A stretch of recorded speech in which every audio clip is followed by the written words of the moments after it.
La deuxième intervention, qui est celle de Maître Sandrina Antoyi, qui porte sur le rôle de l'arbitrage dans et pour la réparation des préjudices nés des violations des droits de l'homme en mer, a un peu à voir avec ce que vous avez présenté là. Et c'est un sujet qui ne somme toute pas très éloigné. Madame Sandrina Antoyi, pour faire ses observations, on ne pouvait pas trouver mieux sur ce sujet-là. Madame, vous êtes collaboratrice senior au sein du département arbitrage et droit international public du bureau parisien de Sherman et Sterling. Vous êtes aussi membre des barreaux de New York et du Québec, et vous avez au centre de votre champ d'expertise, de votre champ d'intérêt, l'arbitrage des investissements et l'arbitrage commercial international. Et vous avez été à l'avant-garde, je dirais, de la production du droit, de la pratique que vous allez nous présenter aujourd'hui, puisque vous fûtes parmi les premiers membres du projet sur l'arbitrage des droits humains en mer, raison pour laquelle, madame, c'est avec un plaisir teinté d'impatience, naturellement, que nous attendons de vous écouter. Vous avez la parole. Merci beaucoup, professeur Akanji Kambé, pour cette introduction. Et j'aimerais remercier beaucoup Maître Areli Mana également et l'ensemble du comité de direction de l'Académie africaine de la pratique du droit international. C'est un grand honneur d'être ici en cette compagnie, tant le colloque et la table ronde. J'ai préparé une présentation sur ce sujet, comme il est assez niche, donc le support visuel peut être pratique, et je vais partager mon écran. Mais avant tout, quelques mots à propos de ce projet. C'est un projet que nous avons lancé en 2019 en collaboration avec l'ONG anglaise Human Rights at Sea. C'est une excellente ONG à portée internationale. Et ils ont eu cette idée d'utiliser l'arbitrage pour combattre l'impunité contre les violations des droits de l'homme en mer. Et par coïncidence, au même moment, un des membres de notre équipe les a contactés Alex Markopoulos, le dirigeant de ce projet, les a contactés pour leur proposer nos services. Et sans plus tarder, je vais partager une présentation.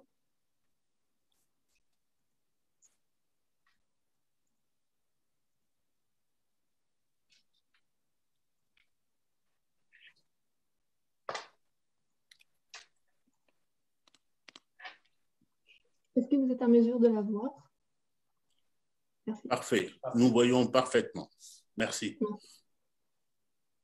Alors, ce projet, il cadre vraiment dans la recherche de solutions, d'expérimentation, et il est vraiment à la croisée de diverses normes juridiques.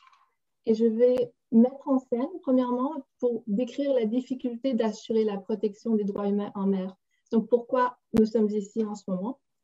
Et après, je vais résumer notre projet qui a plusieurs phases, qui a plusieurs aspects, mais je vais tenter de vous offrir donc un résumé assez complet de ce qu'on propose à l'instant dans cette phase de l'évolution. Donc, on veut améliorer la portée effective des droits humains en mer, combattre l'impunité en donnant un mécanisme supplémentaire procédural qui est l'arbitrage. Donc, mettre ça dans les mains des victimes. Et enfin, je vais aborder avec vous quelques défis du projet que nous avons reconnus et sur lesquels nous travaillons. Donc, on voit deux difficultés principales pour assurer la protection des droits humains en mer. C'est difficile pour les États d'assurer, de faire face à leurs responsabilités et à leurs obligations. On parle de difficultés pratiques, logistiques et de difficultés qui sont liées tant à la zone géographique énorme qu'on manque de ressources et de difficultés d'accès après à la justice par les victimes, par les personnes qui estiment avoir subi une violation de leurs droits humains, mais qui ont peu de chances et d'opportunités et de moyens d'accéder à la justice.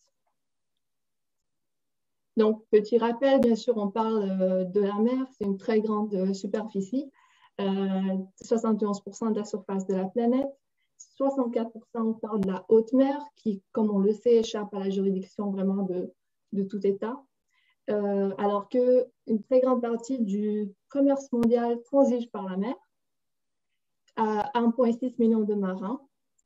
On parle aussi de l'industrie de la pêche, 50 millions de personnes, dont 7 millions en Afrique de l'Ouest, et bien sûr des milliers de plateformes de gaz et de pétrole offshore. En parallèle à cela, on constate, les ONG constatent beaucoup de violations de droits humains fréquentes mais impunies, qui touchent donc à toutes ces industries, l'industrie de la pêche, navires commerciaux, mais aussi, comme on voit beaucoup dans la presse malheureusement, les bateaux de réfugiés et de migrants en mer Méditerranéenne, le trafic humain et le piratage et les violences physiques. Je ne sais pas si vous êtes au courant, mais il y a une histoire dans la presse récemment qui est par rapport au Koweït. Il y a un bateau qui est bloqué là depuis bientôt 1 an. Il y a 19 marins qui sont de nationalités diverses, philippins, turcs, indiens, azerbaïdjanais, bangladesh. Et il y en a dont leur passeport a expiré. Le bateau a été abandonné par le propriétaire et ils sont présentement en grève de la faim parce qu'on ne les a pas payés depuis 11 mois. Le bateau a été abandonné et l'état d'enregistrement d'immatriculation, qui était le Palau, a tout simplement terminé l'immatriculation du bateau. Donc ça, c'est un exemple très percutant. Et comme c'est un peu à la croisée de toutes sortes de normes juridiques, toutes sortes de juridictions, il y a un blocage et on ne sait pas quoi faire. Il n'y a pas vraiment de système pour adresser ça. Et ces 19 personnes ont énormément besoin d'aide, mais il y a un peu un transfert de responsabilité. Personne ne sait vraiment qui en est responsable. Donc ici, en termes de droit maritime, on parle un navire, normalement, il y a plusieurs juridictions qui sont actives à son égard. On parle de l'état du pavillon. Ça, c'est l'état d'immatriculation du navire. Il a une compétence et responsabilité très large. Par contre, en pratique, on voit beaucoup ce qu'on appelle des pavillons de complaisance, des États qui, pour recueillir donc, les frais d'immatriculation, n'appliquent pas vraiment beaucoup de standards sociaux, de conditions de contrôle, même si au terme du droit international maritime, on ne peut immatriculer que si on s'estime compétent et capable d'assurer le contrôle des conditions sociales, notamment sur un navire. Beaucoup d'États, et notamment les 3 plus populaires, on parle du Panama, le Liberia et les Marshall Islands. Ces États n'ont pas les ressources nécessaires ou bien la volonté d'assurer ce contrôle-là. Et donc, on constate énormément en pourcentage de flotte mondiale enregistrée dans ces juridictions, mais les propriétaires de ces navires peuvent être assez assurés de ne pas être contrôlés pour le respect des droits humains ou conditions sociales dans leur navire. L'État côtier, pendant son déplacement en mer, un vaisseau peut être dans la zone côtière d'un État. Et on parle de mer territoriale, donc 12 000 nautiques. Jusque-là, il y a une compétence territoriale assez large. Et après, il y a des éléments de compétence jusqu'à 200 000 de la côte. Par contre, l'État côtier ne peut pas vraiment exercer un contrôle intense, à moins d'avoir vraiment de fortes raisons de suspecter une illégalité. On a le droit de passage inoffensif, donc des navires au pavillon étranger. Ils ne peuvent pas juste arrêter n'importe quel navire, monter à bord et vérifier. Après, donc l'état portuaire, si le navire après entre dans les eaux internes de cet état côtier, amarre à son port, alors là, oui, l'état côtier peut, en droit international maritime, prendre toutes les mesures nécessaires pour vérifier le respect de ces conditions d'admissibilité. Mais il n'est pas obligé en droit international de vérifier nécessairement le respect des droits humains, mais il peut vérifier ses propres conditions. Et enfin, on a les autres États. On constate une compétence universelle en piraterie et aussi en cas de contrôle effectif. Si pour quelque raison qu'il soit, un État prend le contrôle d'un navire, alors oui, il y a une certaine responsabilité là parce qu'il y a un contrôle effectif. Et en termes de droit international aussi, par exemple, il ne peut pas ignorer s'il constate des conditions d'esclavage moderne, de trafic humain. Cet État a une compétence pour réagir. Ils ne peuvent pas juste débarquer et dire « OK, on s'en va au prochain ». En termes d'illustration plus graphique, dans un cas assez standard, on va prendre par exemple ici un vraquier qui voyage de Shanghai à Rotterdam et qui va longer l'Afrique, bien sûr, la mer Rouge et le Golfe d'Aden.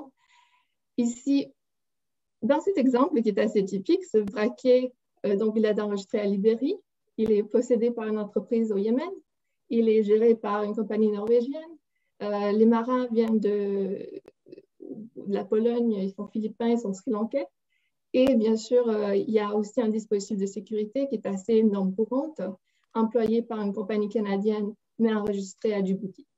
Ça, c'est un exemple préparé par l'ONG Human Rights at Sea sur la base de leur expérience. Et on voit ici qu'ils traversent beaucoup de mers côtières et s'arrêtent aussi à quelques ports. Ici, bien sûr, l'État du pavillon maintient toujours une compétence juridique, mais le Libéria donc, ne peut exercer en pratique que très peu de contrôle. Ce navire sera très, très loin du Libéria pendant la très grande majorité de ce voyage, sinon tout le temps. Et divers États ont à divers moments une compétence sur le navire, mais aussi ils se retrouvent aussi en haute mer, au-delà de la juridiction de tout État. Et bien sûr, ils regroupent énormément de nationalités différentes. Donc, c'est vraiment un melting pot. Et il y a une situation très diffuse quant à la responsabilité pour les abus et aussi pour le locus de la juridiction de contrôle. C'est la confusion qui règne. C'est une des choses qui ont contribué à décrire donc, la mer comme un trou noir en matière d'application des droits humains. Donc, d'un autre côté, on a les problèmes qu'ont les victimes pour accéder à la justice. Comme il ressort de notre exemple, c'est très difficile d'identifier le forum étatique compétent. Alors, c'est non seulement qui est enregistré où, qui contrôle qui, mais aussi, on le sait, il y a des pays qui ne reconnaissent pas l'application extraterritoriale de leurs droits. Le Canada l'a récemment reconnu en 2020, mais il y a des pays qui ne le font toujours pas.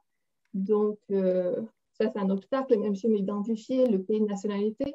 Après, si on va dans ce forum-là, le forum pourrait dire que donc ce n'est pas quelque chose qui est admissible. Il y a aussi la théorie du forum d'inconvenience. Le forum de ce pays pourrait être convaincu qu'à cause de l'éloignement géographique, de la localisation des éléments de preuve, ce n'est pas le bon forum pour s'en occuper.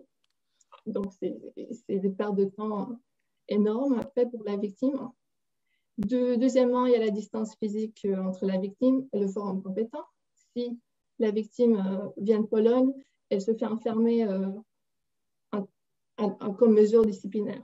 Elle se fait enfermer dans une salle du bateau pendant 4 semaines quand ils sont à Singapour et relâchée après 4 semaines. Alors, elle sera très, très loin donc, de n'importe quel forum compétent. Elle ne saura même pas quel est ce forum. Elle sera très loin de son pays d'origine. Troisièmement, on le sait, les systèmes procéduraux nationaux, ils peuvent être très complexes. Et ça peut être intimidant pour n'importe qui. Mais ils sont complexes, difficiles à naviguer. D'autant plus que c'est le point 4, il y a des réels obstacles linguistiques quand on parle d'un melting pot comme ça. C'est un melting pot énorme en mer. Et donc, tout ça, ça éloigne vraiment la victime d'un prospect d'accès à la justice. Cinquièmement, donc, c'est difficile d'accéder aux forums spécialisés en droits humains, parce qu'il y en a, mais beaucoup requièrent l'épuisement des remèdes au niveau domestique national. Si on parle de la Cour africaine des droits de l'homme et des peuples. Donc, on a seulement 6 pays maintenant qui consentent à la juridiction donc sur les réclamations directes venant d'individus et de ONG, malheureusement. Et avec le départ, je pense, du Bénin et Côte d'Ivoire l'année passée. Sixièmement, le manque de fonds. Ça, c'est clairement, il faut un accompagnement juridique pour traduire tout ce processus. Or, souvent, on parle d'un manque de fonds assez énorme et il y a beaucoup de différences entre les ressources disponibles à la victime et les ressources disponibles à l'entité qui serait défendeur ou à l'État, parce qu'on parle aussi de recours possibles contre l'État pour avoir été négligent, par exemple. Donc, le manque de juges spécialisés, les droits humains posent des problèmes assez spécifiques qui requièrent une compréhension d'éléments comme l'influence des traumatismes sur les témoignages, les moyens de preuve, l'importance de la vie privée peut-être, et beaucoup d'autres. Donc ça, c'est juste l'aspect procédural. Bien sûr, tout l'aspect substantif est très important. Après le numéro 8, il y a bien sûr le risque de juges partiaux, qui, si un juge étatique évolue dans un environnement où il est très important, donc la relation directe avec l'État pour les promotions, pour la nomination, elle est très importante, ou si le climat de corruption prévaut, il y a plus de risques pour la victime d'être pas sur un pied d'égalité. Déjà, le manque de ressources rend ça inégal, mais pour la victime de ne pas être encore plus défavorisée face à quelqu'un avec plus de ressources. Le numéro 9, bon, les institutions internationales sont dépourvues généralement de pouvoirs coercitifs, donc dépendent de l'exécution des décisions par l'État. Et les jugements nationaux, ils ne sont pas nécessairement aisément reconnus à l'étranger, particulièrement en droit humain. Donc, cela étant dit, nous sommes penchés sur ces problèmes théoriques et pratiques, parce qu'on a beaucoup de projets pratiques en ce moment, de l'arbitrage comme mécanisme qui permet d'obtenir une réparation effective pour la violation des droits humains en mer et pour réparer au moins quelques-unes des problèmes que nous avons identifiés. Nous voulons vraiment mettre la victime au centre de tout. C'est le choix de la victime. Il faut être très clair parce que ce n'est pas un arbitrage obligatoire. Ce serait le choix de la victime d'aller à un arbitrage ou de l'ancienne procédure nationale, parce que on le sait, c'est vraiment deux choses très différentes. La victime devrait toujours avoir le choix. Après, on parle donc d'une accessibilité accrue en réalisant des règles de procédure adaptées. On peut faire en sorte que la procédure soit simple et adaptée et facile à comprendre, facile à communiquer à toutes les personnes impliquées. Ça implique aussi le choix de la langue. Ça peut être la langue de la victime. L'arbitre peut décider qu'on procède de manière bilingue ou on procède dans la langue de la victime et l'entité qui a plus de ressources peut faire appel à des traducteurs sans qu'il y ait de menaces face à l'égalité de parties. Donc, ça c'est vraiment un des éléments les plus majeurs ici. On voit la procédure simple et adaptée, facile à communiquer, facile à appliquer, et ça passe par la création d'un système de règles spécifiques et la communication de ces règles. Après, on veut donc améliorer cet accès-là à l'adjudicateur spécialisé impartial à travers une liste d'arbitres spécialisés. Et bien sûr, en arbitrage, on a aussi la nomination par les parties. Donc, chaque partie peut choisir un arbitre et ensemble, ils choisissent le président. Donc, la victime pourrait avoir une chance de nommer quelqu'un qu'il ou elle penserait le mieux apte à comprendre sa situation et à la communiquer à ses co-arbitres. L'un des grands avantages ici, aussi, c'est le fait que grâce à la Convention de New York, qui a 167 États membres, la sentence serait exécutoire à l'étranger très facilement. Donc ça c'est quelque chose qui nous a beaucoup interpellés et c'est une manière de passer outre donc, tout ce problème de melting pot, de nationalité et tout, parce qu'au final, peu importe, c'est la Convention de New York, on peut aller n'importe où pour l'exécuter si le défendeur ne voudrait pas se plier à cette exécution. Enfin, il y a aussi l'accès au financement, parce que la centralisation de cette initiative améliorera les capacités de levée de fonds et la mise en place de programmes d'aide internationaux. Et aussi, on parle aussi d'aide juridique, de pro bono. C'est des choses qui peuvent être très centralisées, très organisées, si on met en place un système dévoué donc, à l'arbitrage des droits de l'homme en Europe.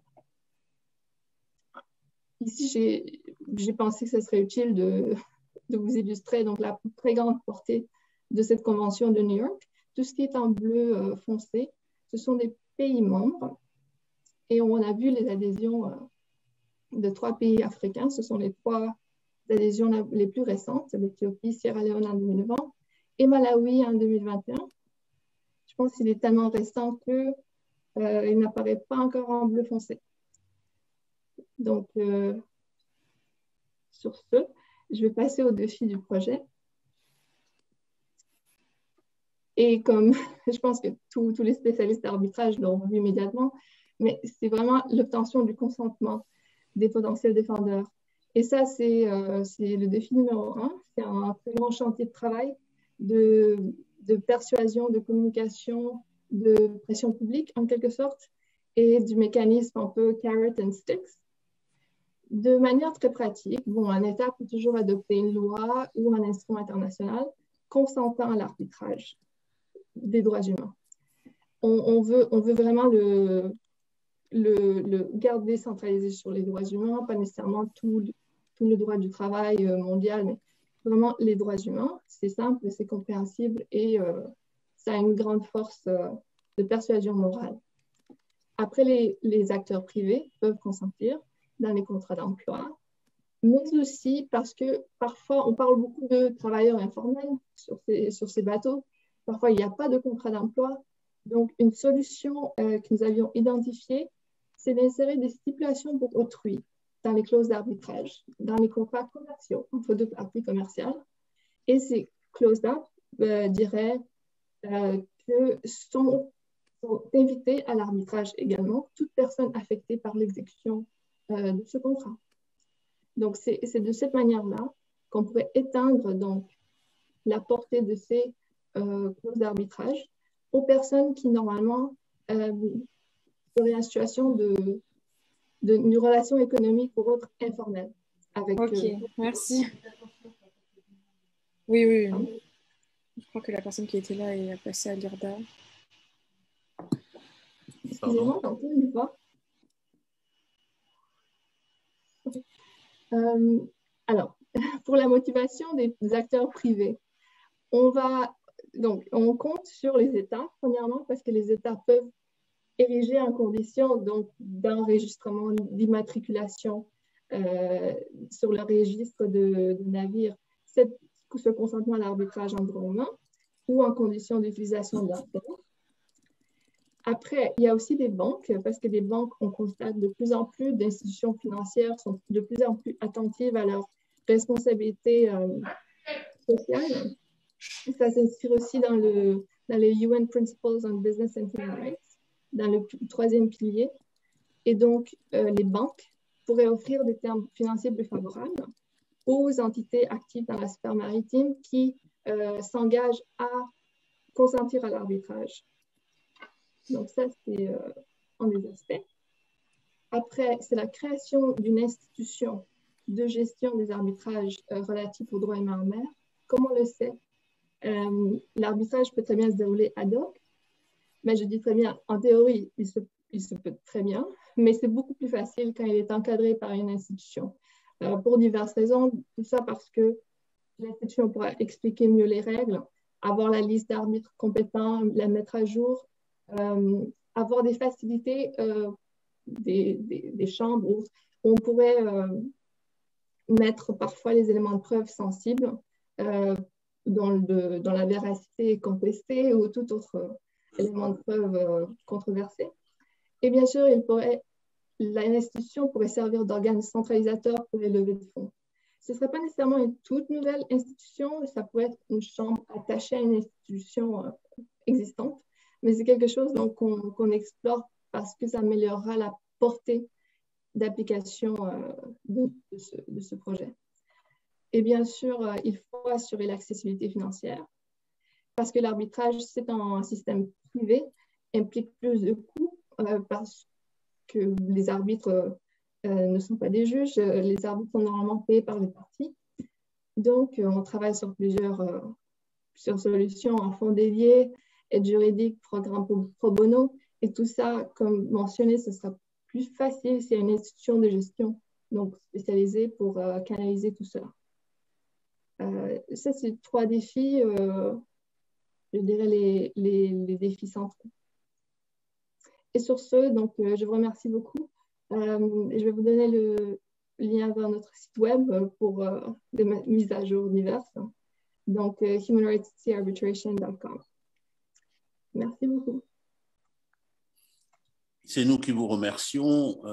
Merci pour cette présentation, cette très belle présentation d'un enjeu très pratique qui a eu, je crois, l'avantage, l'intérêt de nous rappeler un certain nombre de choses qui sont fondamentales, qui sont simples mais fondamentales. La première, c'est que il n'y a pas de droit s'il n'y a pas de méthode très concrète de réalisation ou de protection.